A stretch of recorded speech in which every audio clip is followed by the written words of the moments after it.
Previously on the all-new adventures of the Doctor Who Book Club podcast. I was thinking it might be nice to check in on young Benny. Color me surprised. I know. It's a shock, isn't it? Chris with a Benny pick? What? Chris picking a Bernice Summerfield book. Yeah, there are quite a few to pick from the New Adventures era. So, Matt, you and I are going to experience the Medusa Effect, which was written by Justin Richards, but also, as well, it is available as an ebook. So you have the option of buying a physical copy for £210. I think very few books are worth £210. Well, it's sitting on my shelf over there. I didn't realize it was such an expensive shelf. Yes, yeah. And now our story continues.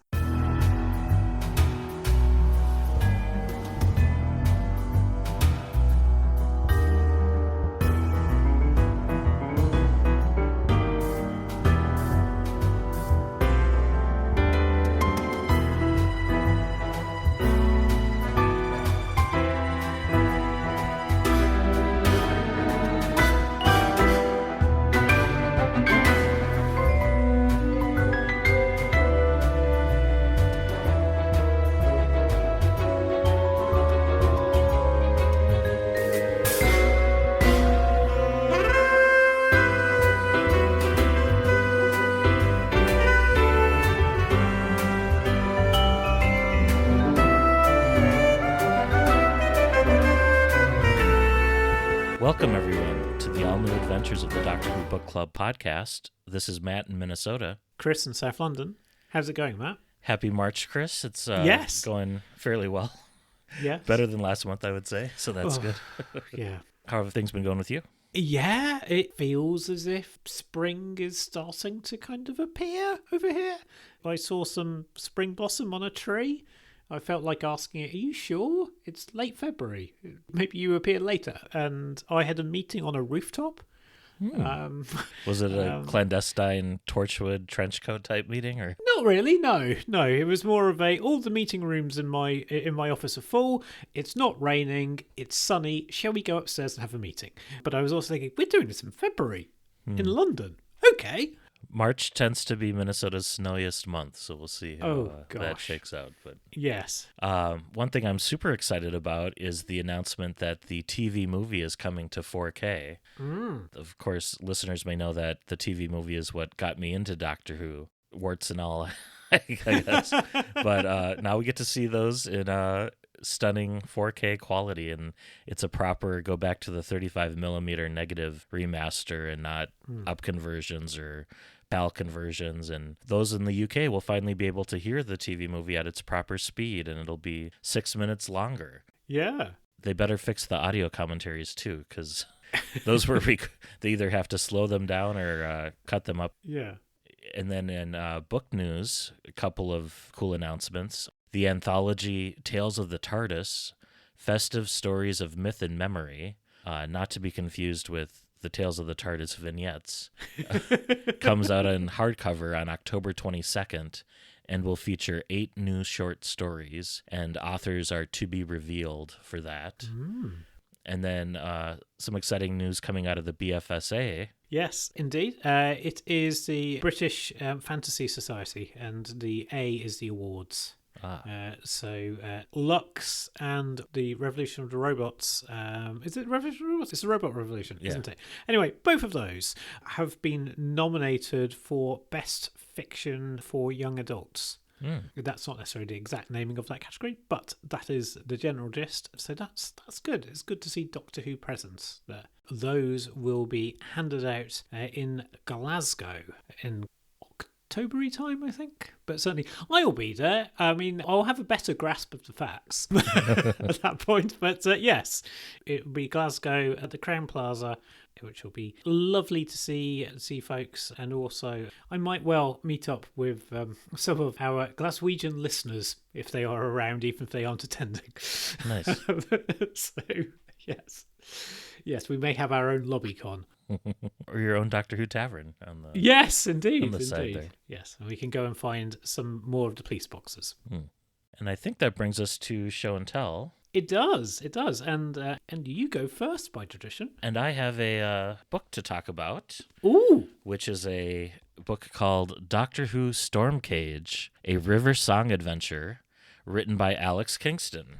Ah, I think I've heard of her. With Jacqueline Rayner and Steve Cole contributing. So. Right, yes. Just doing some stuff around the edges, I'm sure.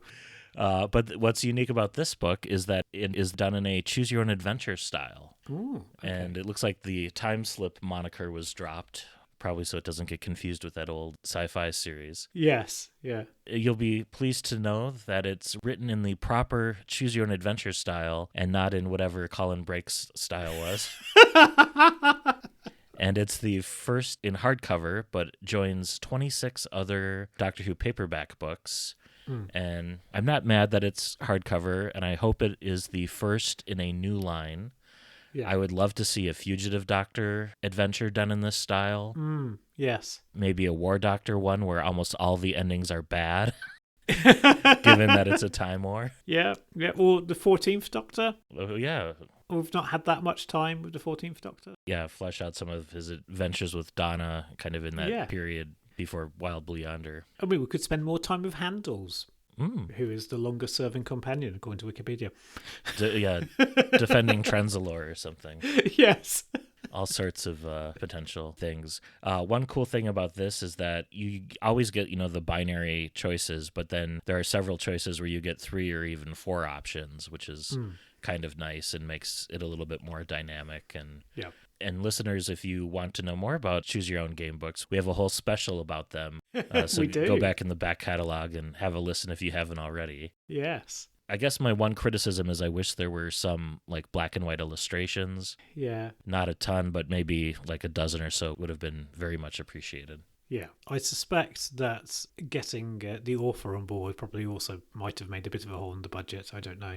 Yeah, I imagine that guest authors require a bit of enticing, maybe, possibly. Who knows? Yeah, but that is my show and tell. Excellent. Chris, what do you have for us? What do I have? Well, I decided that I might spend some time listening to some Big Finish, and I thought I might listen to a Benny Summerfield. How appropriate. Just so folks are aware, we are reviewing a Benny book this month. Yes. The Medusa Effect by Justin Richards. Yeah, and so I listened to Professor Bernice Summerfield and The Secret of Cassandra, right? Because I thought I would kind of go for something that was also slightly Greek themed. This was a audio from the year 2000, so it was the first season of Benny after Big Finish had got the Doctor Who license, and it's the first story in that new era of Benny. Yeah, it's quite a compact story. Of Benny on a sailing ship on an alien planet and trying to figure out various bits of mysteries. I'll also confess, though, I got slightly confused between it and the Medusa Effect. There are some common plot threads. So it was written by David Bailey, because I was thinking, did Justin Richards write this one as well? And he didn't. Benny's character comes across loud and clear, as always, portrayed by Lisa Bowerman, who just does an amazing job. There's been 2 covers for this. If you get this from Big Finish now, you get the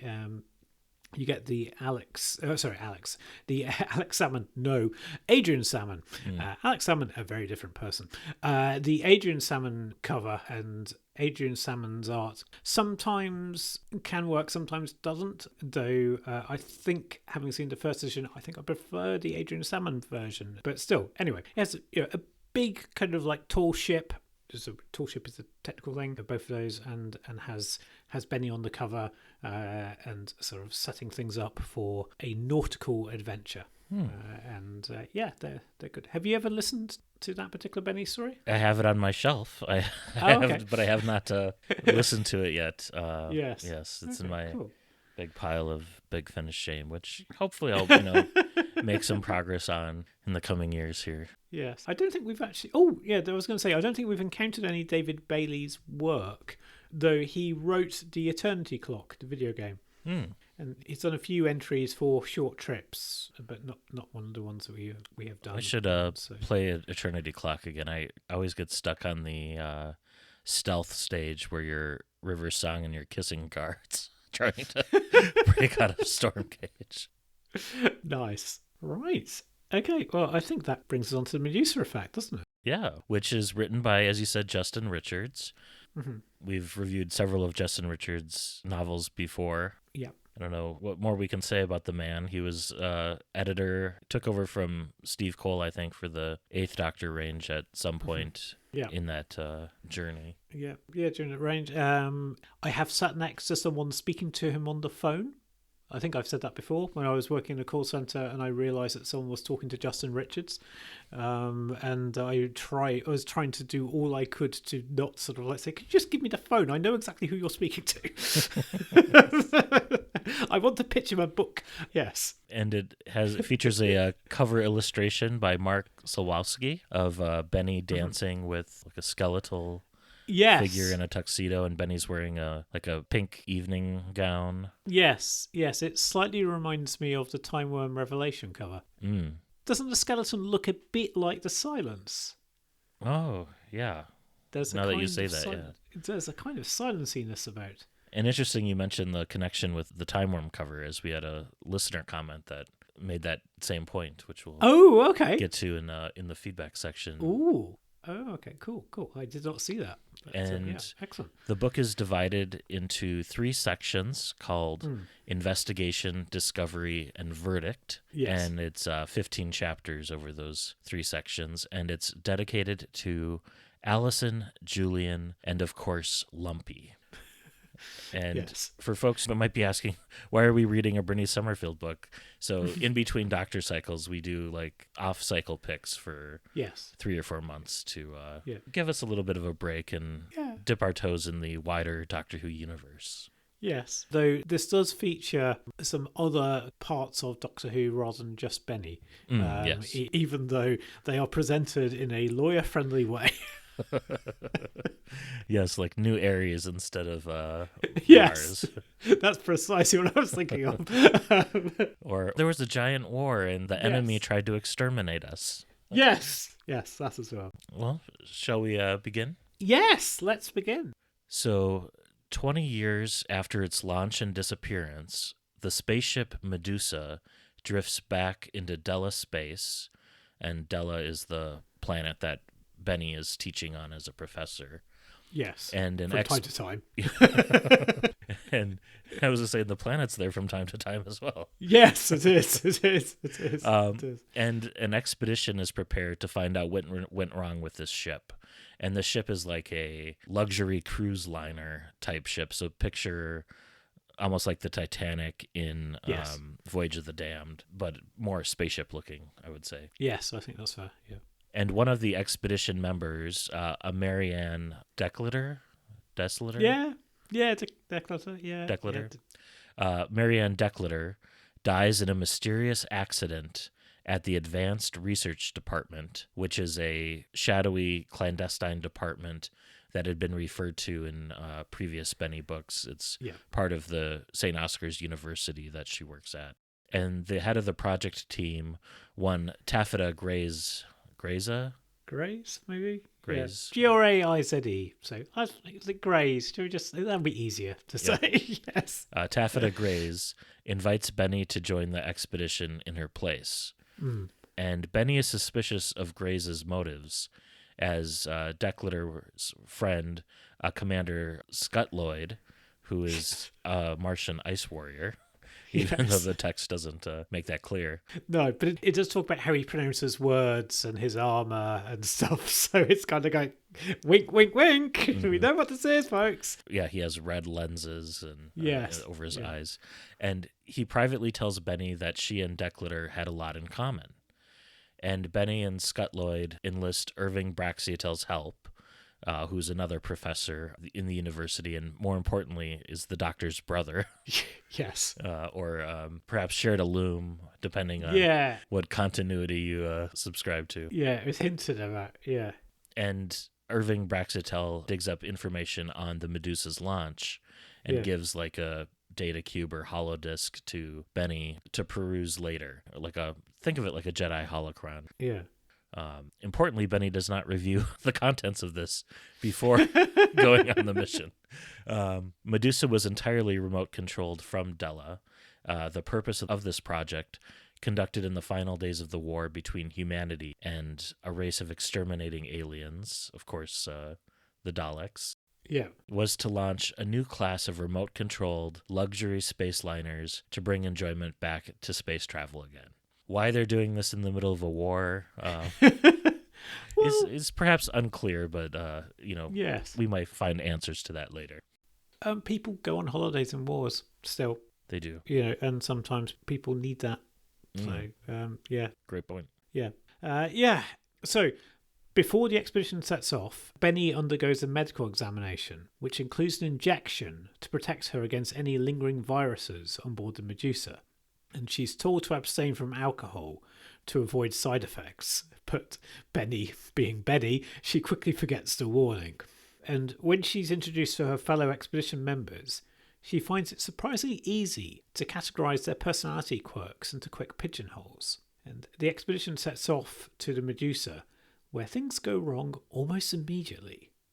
All their equipment shuts down, and then on board the ship, they meet a stranger called Stuart Stoneley, who claims to have been sent on ahead to get the Medusa ready for their arrival.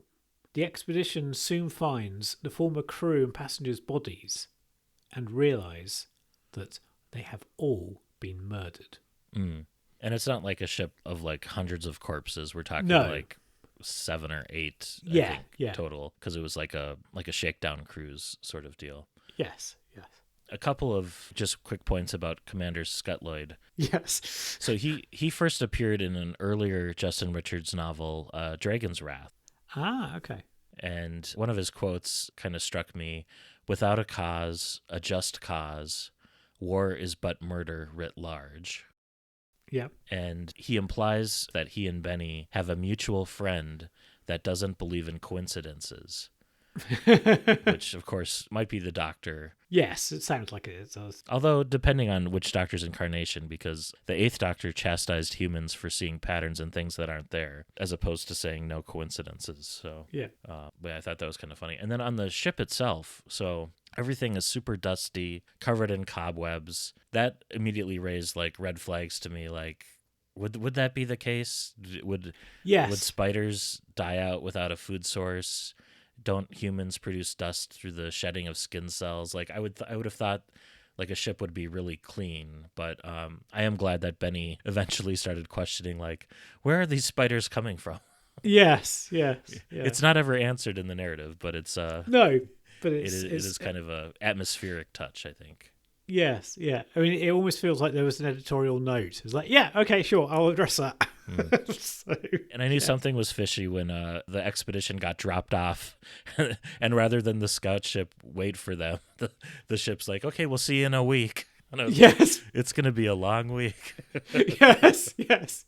Nothing bad will happen to you. Bye. And the description of the interior also, in addition to Voyage of the Damned, reminded me a bit of the Hyperion 3 from Terror of the Vervoids. Yes. So as the first few days pass, the expedition members begin to experience intermittent hallucinations where they'll see sudden flashes of the Medusa fully functional, just as it was 20 years ago. And I can't help but wonder if Justin Richards may have been influenced by like the flashbacks in Titanic when Rose is like remembering the interior of the ship and you see those little bursts. Because this book was published in, I think, April of 98. So yes, would have been, I think, around that time. Yes, it was up for the Oscars that year. Yeah, did Titanic come out in like December of 97 maybe? Or... Well, yeah, I don't know when the movie Titanic was released. December of 97. Okay, yeah, so... 5 months isn't a lot of lead time. No, it's not. I do wonder, it's been quite a long time since I last saw Event Horizon.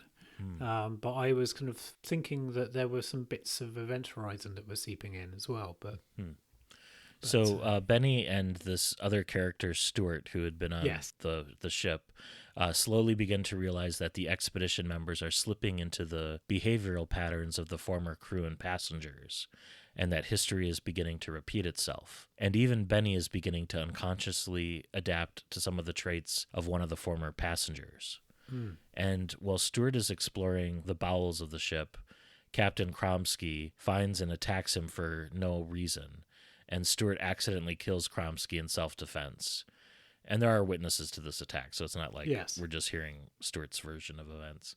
Benny, meanwhile, has the strangest vision of all, where in the ballroom there are like these 13 majestic pillars, and there's a humanoid that bursts out of the shattered pillar in the ballroom in like a spray of amniotic fluid. Yes, which is a great image. So, for some reason, Benny finds it easier to think when she's had something alcoholic to drink. Which is a very funny conceit because, you know, Benny, the more she drinks, the clearer her head gets. So it's like right up her alley. Yes. Folks, do not take this as lifestyle advice. Eventually, Benny remembers Braxitel's data cube and discovers that it's still functioning. Yeah, because a lot of their communications and stuff stop functioning when they get out and start exploring the ship. And at first they think it's a dampening field, but they can't identify it. So she's rather relieved that this one piece of technology still works. Yeah. So she and Stuart discover that during the launch of the Medusa, somebody called Jackson Hart stowed away on board. Now, Jackson was one of the research team who designed the Medusa, but he'd been accused and convicted of killing all of the others on his team. Like 16 people in like a massacre with like a phaser set at like a wide range dispersal pattern. And he'd escaped from custody. And so it's a big thing that this mass murderer has seemingly stowed away on board the Medusa. As Benny wanders and starts thinking about what she's learned, she accidentally discovers that two of the expedition members, so her colleagues, are having an affair. And desperate to keep their affair a secret, they drug her and seal her in an airtight cabinet in the medical bay, which is exactly what has happened to Benny's counterpart on the original passenger manifest. And it is here that we have this month's guest reading from Lauren Deborah. So Lauren has been on our show before doing readings, and it's a delight to have them back. And do they have an Instagram page? Yes, they do. Hi, Lauren Deborah. And so you can find more about what Lauren is up to. Also, Lauren's got a Substack and a Buy Me a Coffee page where you can buy Lauren a vegan ice cream. And you can find Lauren on the Australian comedy scene and possibly wider scenes, but definitely there. Cool. Lauren, spelt as you'd expect, Hi, H-I, and Deborah, D-E-B-O-R-A-H. So I'm not up to date on the Deborah scene. I don't know if that's the most common way of spelling it. Lauren describes themselves as a former closeted lesbian and former closeted comedian. Cool. Let's have a listen. Yeah, let's have a listen. The blackness was so close and stifling that it fitted Benny like a velvet blanket pulled over her head, over her whole body. Even in complete darkness, there is a hint of light, a glimmer in the night that the eyes can latch onto and amplify, can turn to shapes and shadows in the darkness. But this was a blackness that was entire and complete. Benny was lying down, her arms clasped over her chest, over a rectangular object that lay across her breasts. She tried to sit up and her forehead immediately banged onto an obstruction. Stars exploded inside her head, showering droplets of fiery pain through her brain. Then they died and were gone, and the darkness closed in again. She shifted her hands and her feet and met obstructions again. She was beginning to panic now, the fear welling up in her dry throat, about to burst out in a scream. Instead, she choked back the fear. She felt carefully above her, her fingers exploring the slightly curved ceiling of the confining space. At the same time, her mind tried to retrace its steps of memory, tried to recall where she was and how she got here. The wine. She remembered the wine and the logbook. And slumping forward in the chair at the Kromsky's desk, she remembered how her writing, her words, had mirrored Annie Goranson's entry in Callis Shaw's original log. She heard herself telling Stuart she ended up in a coffin. She recalled Annie Goranson's form, contorted with the pain and terrible fear of death, her diary hugged to her chest, her forehead bruised and her fingernails torn from their sockets with scratching at the lid of the casket. And the terror struck Benny. For a while it took control. She screamed, the sound echoing pathetically around the inside of the casket. She braced her knees against the lid and pushed, feeling the bone and cartilage compress to no avail. She scrabbled at the smooth interior, scraping and scratching with her fingers, trying to get a purchase where there was none. Feeling the metal become slippery with the blood from her grazed fingertips and torn nails, and she felt the increasing difficulty of her rasping breath as she wasted the precious air in the sealed casket. Benny tasted the blood as she jammed her finger into her mouth to stop the screaming and bit deep into it. Think, she mentally shouted at herself. Think, damn you.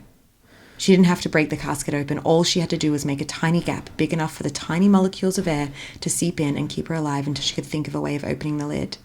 Or was rescued, or starved to death. The blood was warm and salty in her mouth at the thought, and she tore her finger free of her clenched teeth.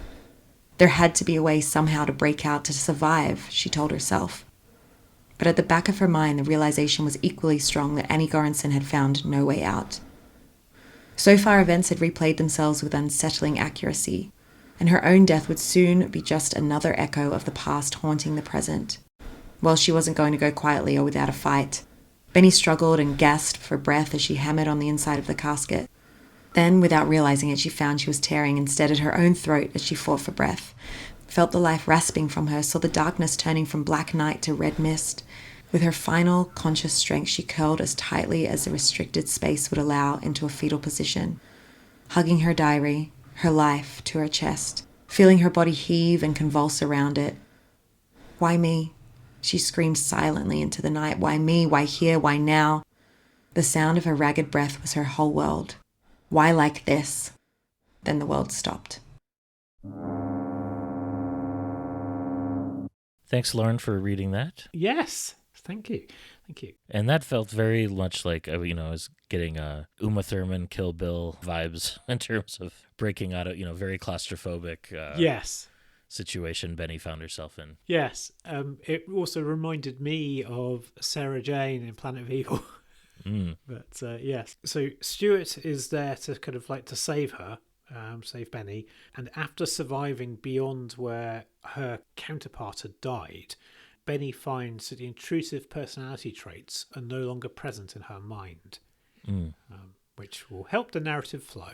Yeah. And one thing about Jackson Hart and his escape. So for some reason, his trial is the same evening as when the Medusa ship is launching. Yes. And there's this really dramatic sequence where he's about to be sentenced, and he's got a guard on his left and a guard on his right. And fortunately, each of the guards, one is left-handed, one is right-handed, because he grabs both of their guns, which were holstered, and these are old, what they call percussion styles, so like shooting bullets, and he uses those, and he escapes to stow away on the rocket and launch, because this advanced research department is almost like a mini, would you say, like a fortress? Yes. Within the larger university. Yeah, I mean, it's somewhat militarized, isn't it? They're a holdover from all the R&D work that was done during the Dalek War, and there's a big kind of I don't say a big subplot, but, with Della being neutral and kind of people flocking there as a haven during the war. Kind of a misnomer, though, because they're only neutral because of the fact that they weren't in the Daleks' direct path. Had the Daleks swept through the system, they probably would have taken a more active public side, yes. More of a fortunate set of circumstances that Della was spared from that. So the expedition members start losing all sense of their former identities, taking on the roles of the former crew and passengers. And when they find Stuart, they accuse him of stowing away and murdering Chomsky and nearly beat them to death. Benny saves him, but discovers this is exactly how Jackson Hart died. So there's like a part of the ship that's a casino, and Benny, they all start attacking Jackson with like pool and billiard cues and stuff. And Benny defends him because Benny's essentially invisible at this point because she's already died in the narrative. And so she's like holding a chair and protecting him, and they eventually think he's dead, but he's not. And he's like, oh yeah, I died over there. And Benny realizes that Jackson, like the real Jackson, died of like 20 feet away 20 years ago and was beaten to death in the same manner. And so the rest of the expedition members then go about murdering each other through various means, playing out this stage play almost. And when the jealous Andrea discovers her co-worker's affair and kills them both, it triggers a gunfight, which ends with everyone dead, including her. And again, this is exactly what happened in the previous expedition, but this time Stuart and Benny have survived. Yeah, I wasn't expecting everyone to get wiped out. I have to say, that came as a surprise. Yeah, there were various scenes where you get these glimpses or flashes of things the way they were. And I think there's one, I don't know if it was Benny there was like a splendid table with like lots of fruit and stuff, and it may have been Benny, like she picks up a fruit and starts to eat it. Yes. And then it shifts to like rotting, decayed fruit. And that very much reminded me of the scene in The Keys of Marinus with Barbara. Oh, yes. With that kind of illusion of splendor. Yes, yeah. So Benny finally confronts Stuart about his true identity because she has guessed that he made up his name on the spur of the moment. Because when the rest of the crew discovered Stuart, he saw a door marked Stewards Only. And that became Stuart Stonely. Yes, because those were the only words, because those are the words he says. So Stuart admits that he doesn't really know who he is. His first memory is of waking up aboard the Medusa 20 years ago. And for some reason, the memories of the other expedition members are all jumbled up with his as well. Now the experiment is over, however, a hologram of Taffeta Grace appears and explains the truth to them. A select group of individuals with sharply defined personality traits were selected and drugged in order to create a composite mental entity. Grace accepted military funding and turned the original project towards the creation of a race of super soldiers, and arranged for the rest of the project team to be murdered when they discovered the truth. Hart was blamed for the murders but escaped and stowed away on board the Medusa, only to become part of the process himself. So, yes, so we are starting to get to something resembling the truth as to what's going on. And Stuart realizes that he's the first of his kind who awoke prematurely, and the team was sent to dissect him, and they underestimated his strength, and he had killed them in self-defense and smashed Medusa's navigation and communications systems in a blind panic before fully achieving self-awareness.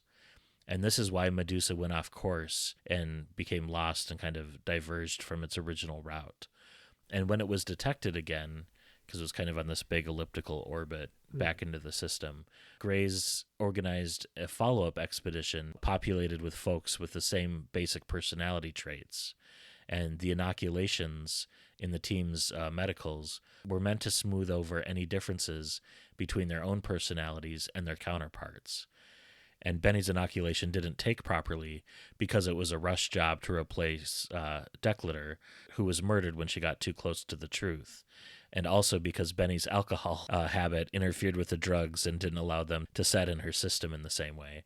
That and probably her time travel, made it her more sensitive to some of the flashes that she and the others were seeing. But now that the expedition has achieved its purpose, the other genetically engineered soldiers are awakening. And so they're in those other 12 columns in the main ballroom. And so now their first impulse of these soldiers that break out is to, well, it isn't really to kill, though. Their first impulse is to, they're kind of blank slates still, even though they have different personality traits, and they're awaiting orders. And Greza sends the Advanced Research Department's head of security, Kirk, not Captain Kirk, a different Kirk, a redheaded Kirk, to lead the soldiers on their first test run, which is the murder of Benny and Stuart. So Kirk blames Benny for the death of his predecessor, following the fiasco that was the Megara project, which I think was a previous book. And takes delight in sending his soldiers to hunt her through the Medusa. Benny and Stuart try to deactivate the ship's sensors, but accidentally destroy too much and trigger a self-destruct sequence. However, Taffeta Grays hasn't realised that Stuart still has a mental connection to his genetically engineered kin. And so Stuart and Benny are able to take advantage of this to delay the hunters' reactions, whilst Stuart and Benny steal Kirk's shuttle and escape. Kirk tries to shoot them down, but is so preoccupied with this that he doesn't realise that the Medusa is about to self-destruct. Until it does. Yeah, and there's like the shipwide announcement, and Benny and Stuart are able to like disable the audio of the countdown, and then Kirk restores it, and then realizes he has like 5 seconds left, and so much for him. So Benny and Stuart return to Della and are able to tell their story to Braxiatel and to Scutloyd, who then help them break into the ARD, the Advanced Research Department, and confront Taffeta Greza. And they do this with the help of a couple of additional Ice Warrior soldiers. Yeah. And the head of the ARD, Director Silvera, had abandoned Taffeta Greza to her fate after the failure of her project. And I think Director Silvera may have been in previous books before as well. Yeah, possibly. Yeah. And when Stuart, drawing on Jackson Hart's memories, reveals that Hart was secretly in love with Greza, but never admitted it, Graze, who is also secretly in love with Hart, but never admitted it either, breaks down and confesses to arranging the murder of her project team, which then gets recorded because she's on like this holo grid that was casting her hologram earlier. And there's also mention of a Jarl Kedrick, which is someone that I guess Benny ends up killing in the novel Mean Streets, which is one of the earlier books as well, that plays into this in the ending. And then Stuart, feeling the deaths of everyone who contributed to his memories, ends up killing Graze in a fit of anger. And Benny, Braxiatel, and Scutloyd help him to escape from the ARD after the murder, and he sets off to find a new life for himself, possibly under the name Jackson Hart. And that is the book. That's the ending. Yeah. So that's Medusa Effect. There was a really cool moment where they're kind of getting Taffeta Greza to spill, in terms of, and have this confession that's being recorded. And there's a holographic table in the room. And there's a really cool moment when Braxiatel pulls out one of the chairs and sits on the holographic table, even though he's not supposed to be able to, which is like a little hint of, was he also a hologram, or was it Time Lord science? Yeah. Kind of a cool moment. So, Chris, what did you make of this book? I enjoyed it, I think. So I mean, it was. I think what I was wanting something that was kind of like distracting from like the real world, and I think it serves in that way. There's a fun mystery. I mean, I don't know whether necessarily I'm going to remember this book, but it was an enjoyable way to spend tube journeys, I think. And if there's fun twists, I think Justin Richards' twists work better for me than I think they might do for you, historically at least. But I mean, there's nothing here that we haven't seen before, I would say, even though there are some cool sequences. But I mean, I guess we've not necessarily seen it at this stage in the show's history happening on a cruise ship. But yeah, it also feels somewhat Moffat-y. You can imagine Moffat writing this, or this becoming a Moffat episode. I was trying to figure out what Stuart's deal was, and I was wrongly guessing that he was like the reincarnation of Jackson Hart, and I was surprised when it turned out that Jackson was innocent. I think the book did kind of like keep me on my toes. But yeah, what do you think? Well, Chris, you're going to be a bit surprised here, but this is my favorite Justin Richards book we've ever read. Wow. Okay, cool. I really liked the early setup and hints at, of a mystery with a missing ship, almost like a Mary Celeste in space. Yeah. I liked that we got some Doctor Who connections right off the bat. It helped me stay invested in the story, from that perspective, with, the Doctor's brother, the Dalek War, the Ice Warriors. Yes. It also reminded me quite a bit of one of my favorite video games, which is called Return of the Obra Dinn, which is from 2018, which has to do with a sailing ship in the early 1800s that you play the part of an insurance investigator, and you go aboard the ship and you have to figure out how everyone died, and you have access to a little stopwatch that allows you to see little flashes of what happened. Okay. And it's done in a very old black and white Macintosh style line art. Yeah. Same guy who made the video game Papers, Please, if you've ever heard of that one. No. That is a fantastic video game as well, where you play the part of a border crossing, like a what do you call the folks who check the passports? Passport control is what we call it in the UK. You get presented with all these like moral dilemmas about like who you help through and who you don't, and it's a really just a fascinating game. But yeah, and you mentioned Stewart. I was immediately suspicious of him because he's the engineer who arrived a week early. Oh yes, especially because of the whole dust situation and covering some of his earlier footprints. But yeah, I enjoyed this one quite a bit. So, if you were going to give this a mark out of 10, what would you give it?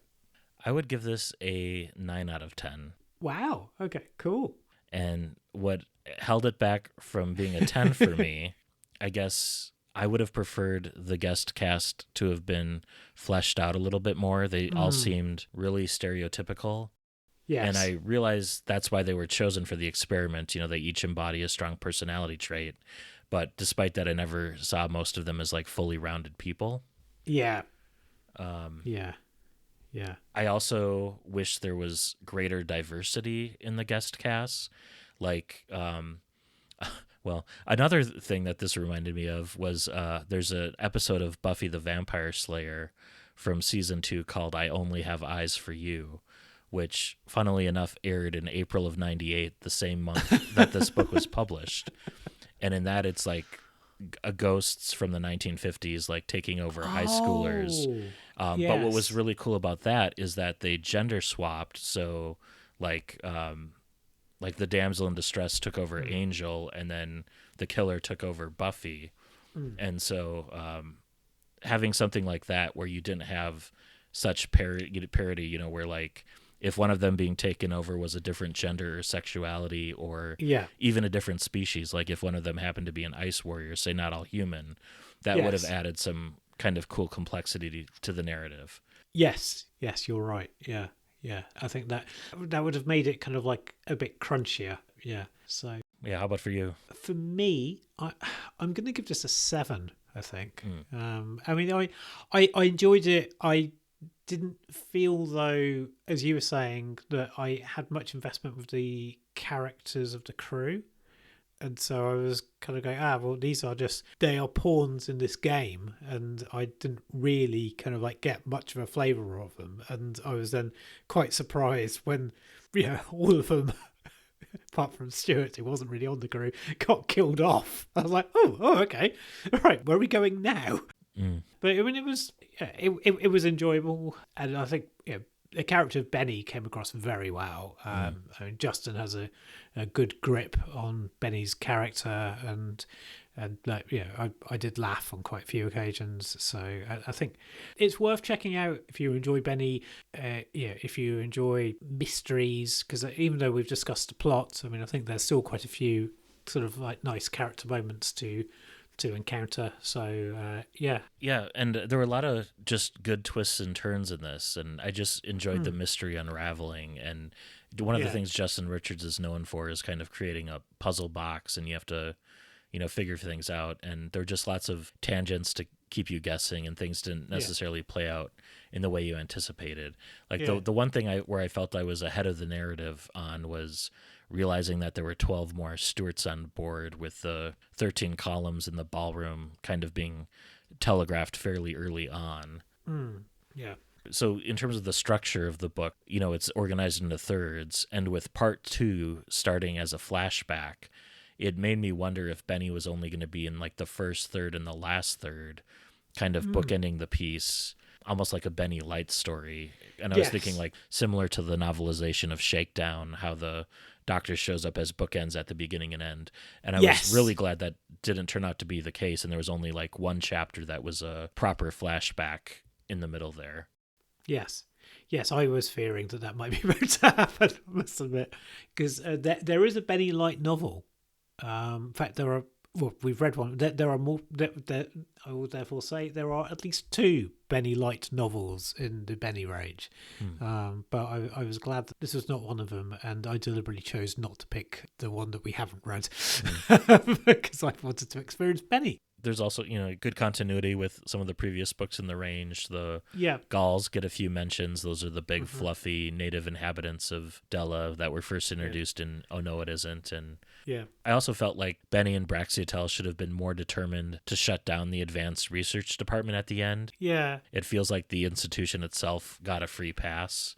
Yes. It might be too useful a plot device or a plot generating machine. Yeah.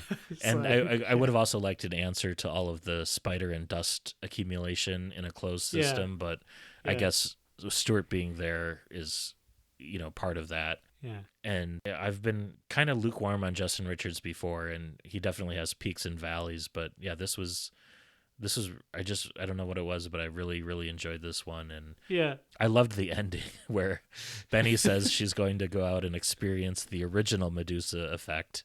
And by that, she means she's going to go out to get stoned. So apparently Della has a dispensary that's out there somewhere. Yeah. So that was pretty funny too. Yeah. Yeah, but yeah, really enjoyable and great pick. Good. I can't believe that we've got to a situation where I have enjoyed a Justin Richards book less than you have. But I'm glad you have had the experience that I have had for all of the previous Justin Richards books we've read, I think. I'm glad that finally he did one that was on your wavelength. So because I do enjoy the puzzle books, and I do wonder how many of these kind of like Moffat had read, because like Moffat does do a few of the kind of like the puzzle box things, but I think possibly sometimes not with the elegance that Justin does. That's my own personal take on it. Right, so I think this is where we hear Peter Capaldi saying a magic word. Let's listen out for it. Yes. Listen. All right, so listener feedback. Don't seem to have anything on Facebook, but do please put your comments on there, email us and contact us via other types of social media. What other types of social media are there, Matt? There's a plethora.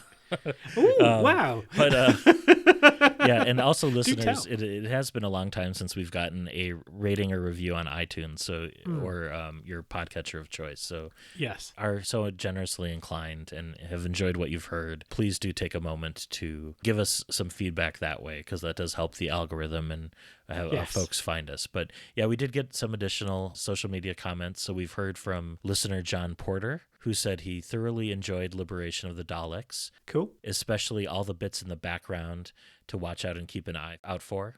He also said that Lee Sullivan put an interesting dedication on the book plate he has in his copy, but he didn't elaborate further as to what that said. Wolfman Jack says of Liberation of the Daleks that he's shocked we haven't gotten a single Uncle 14 and Rose Noble story yet, and he's waiting for the inevitable Big Finish meeting of 10 and 14, where you could call it one-man show. Well, we have started to see some of the 14th Doctor era's characters be announced in Big Finish productions. Oh.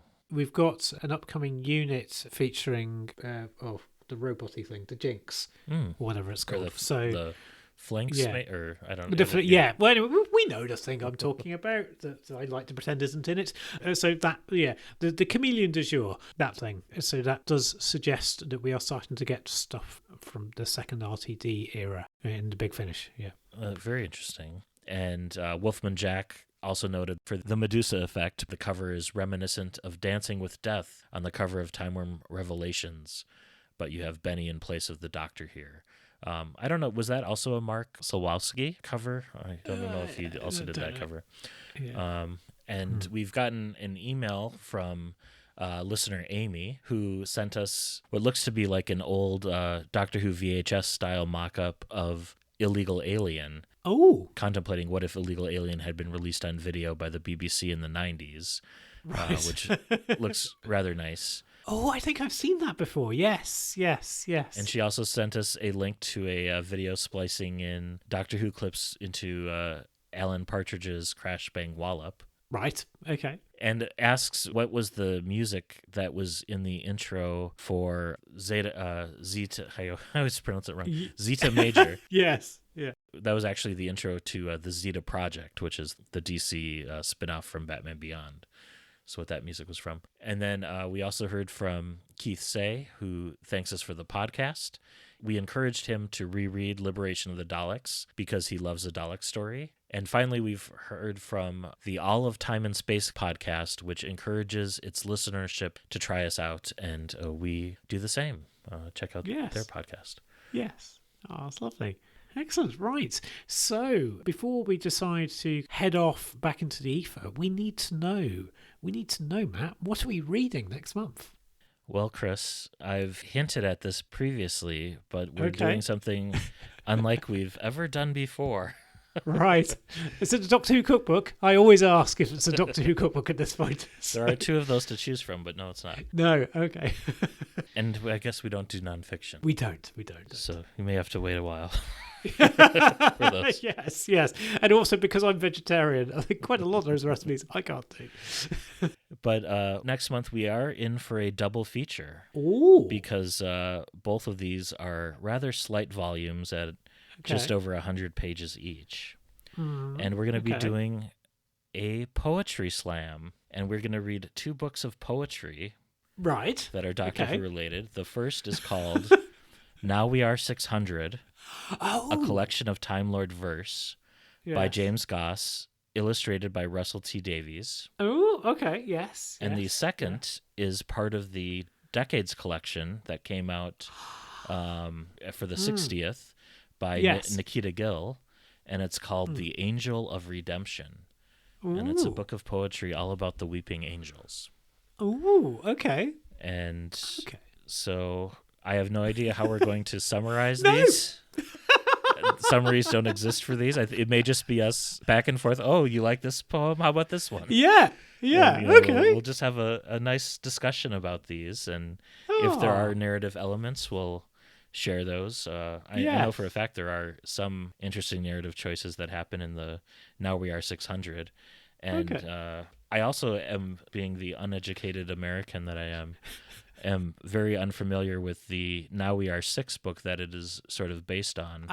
Okay. The only books of poetry I had growing up were the Shel Silverstein Light in the Attic and Where the Sidewalk Ends. I don't know what those are. They're so good.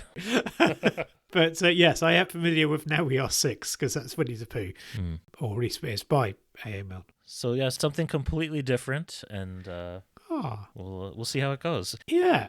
The good news is we're covering 100% of the Doctor Who poetry books, so yes, oh good. If it turns out to be a failed experiment, we have no worries about it continuing in the future. But cool. We'll give it a try. Marvelous. Okay, right. Well, this is going to be fun. The Angel of Redemption is available as both an audiobook. Yes. So we'll probably draw our dramatic reading from there. Yeah. And is available digitally and in hardcover. The Now We Are 600, however, originally published in hardcover, published I think 4 years later in 2021 in paperback, but both are out of print. But the hardcover will run you much less than the paperback will. Oh, gosh, fair enough. Okay. Right. I think the hardcover is available on a certain online retailer for about £4. So. Right. Oh, okay. Fine. That makes it a little bit easier. Whereas the paperback is like £12. So. Yeah. Okay. I mean, I think it might also be available on Kindle. It looks like it's available on Kindle. Oh, is it? Yes. Oh, there you go. And other ebook providers that pay their taxes probably. So yeah, you might be able to find that. Also, as well, it could be that these are available at your local library. I actually went into my local library in person in February and discovered that there was a real random assortment of Doctor Who books, but none of these. So excellent. Good stuff. Yeah, so for April, we have Now We Are 600 and The Angel of Redemption. Yeah, brilliant. Okay. And until next month, this has been Matt in Minnesota. Chris in South London, getting ready to hear out for any iambic pentameter. Because, unless Paul Cornell's involved, because Paul Cornell was a big fan of using iambic pentameter. So I will now resume the proper ending of the show. So happy reading and stay safe.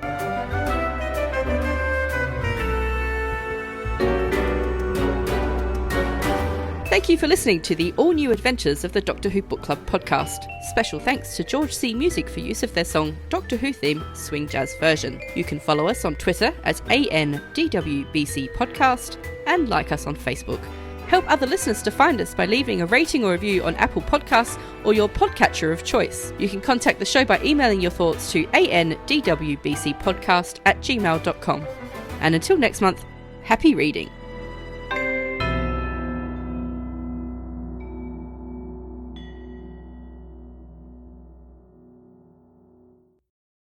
All right. Well, hopefully that didn't throw you for a loop there. But I was like, this would make a good pairing. It's Yes. just over like 200 pages total, and even so, I mean, it's some pages have like 3 sentences on a page. Yeah. So, Okay. Cool. It'll be a shorter, That's good. but perhaps more contemplative and Yeah. thoughtful. Yeah. And Yes. we'll see how Yeah. it goes. Yeah, well, I mean, there is a possibility that my mum might be around, and so therefore I appreciate something that is relatively short and doesn't require a lot of handling of a narrative. Cool. And I'm glad that we have a reading as well. Yep. Yeah.